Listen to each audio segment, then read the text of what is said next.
নমস্কার। বিশ্বকবি রবীন্দ্রনাথ ঠাকুরের লেখা কবিতা পথহারা। আজকে আমি কত দূর যে গিয়েছিলেন চলে, যত তুমি ভাবতে পারো তার চেয়ে সে অনেক আরো। শেষ করতে পারবো না তা তোমায় বলে বলে। অনেক দূর সে, আরো দূর সে, আরো অনেক দূর। মাঝখানেতে কত যে বেল, কত যে বাঁশ, কত যে ক্ষেত, ছাড়িয়ে ওদের ঠাকুর বাড়ি, ছাড়িয়ে তালিমপুর।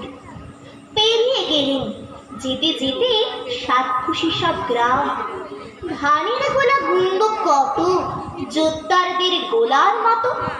সেখানে যে মোড়ল কারা জানি নে তার নাম। একে একে মাঠ পেরুল, কত মাঠের পরে। তারপরে বলিমা শোন, সামনে এলো প্রকাণ্ড বন। ভিতরে তার ঢুকতে গেলে গা ছমছম করে। জামতলাতে বুড়ি ছিল, বললে খবরদার।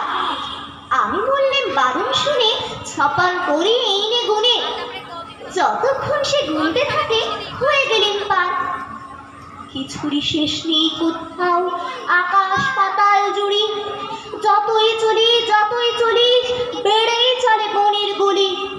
কালো মুখোশ পরা আধার সাজল জুজুবুড়ি।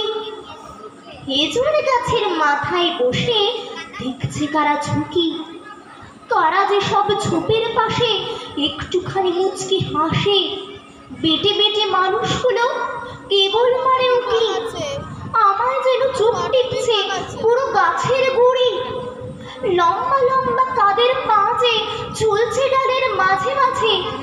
মনে হচ্ছে পিঠে আমার কে দিল সুরসুরি। হিসে কইছে কথা, দেখতে না পাই কেসে।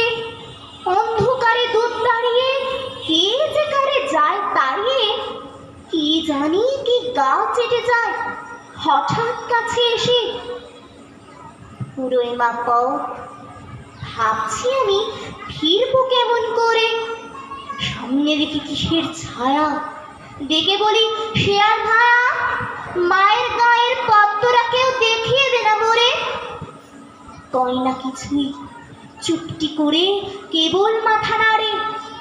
সিংহী মামা কোথা থেকে হঠাৎ তখন এসে ডেকে কে জানে মা হালুম করে পড়ল যে কার ঘাড়ে। বল দেখি তুই কেমন করে ফিরে পেলে মাকে। কেউ জানে না কেমন করে, কানে কানে বলবো তোরে। যেমনি স্বপন ভেঙে গেল সিংহী মামার ডাকে। নমস্কার।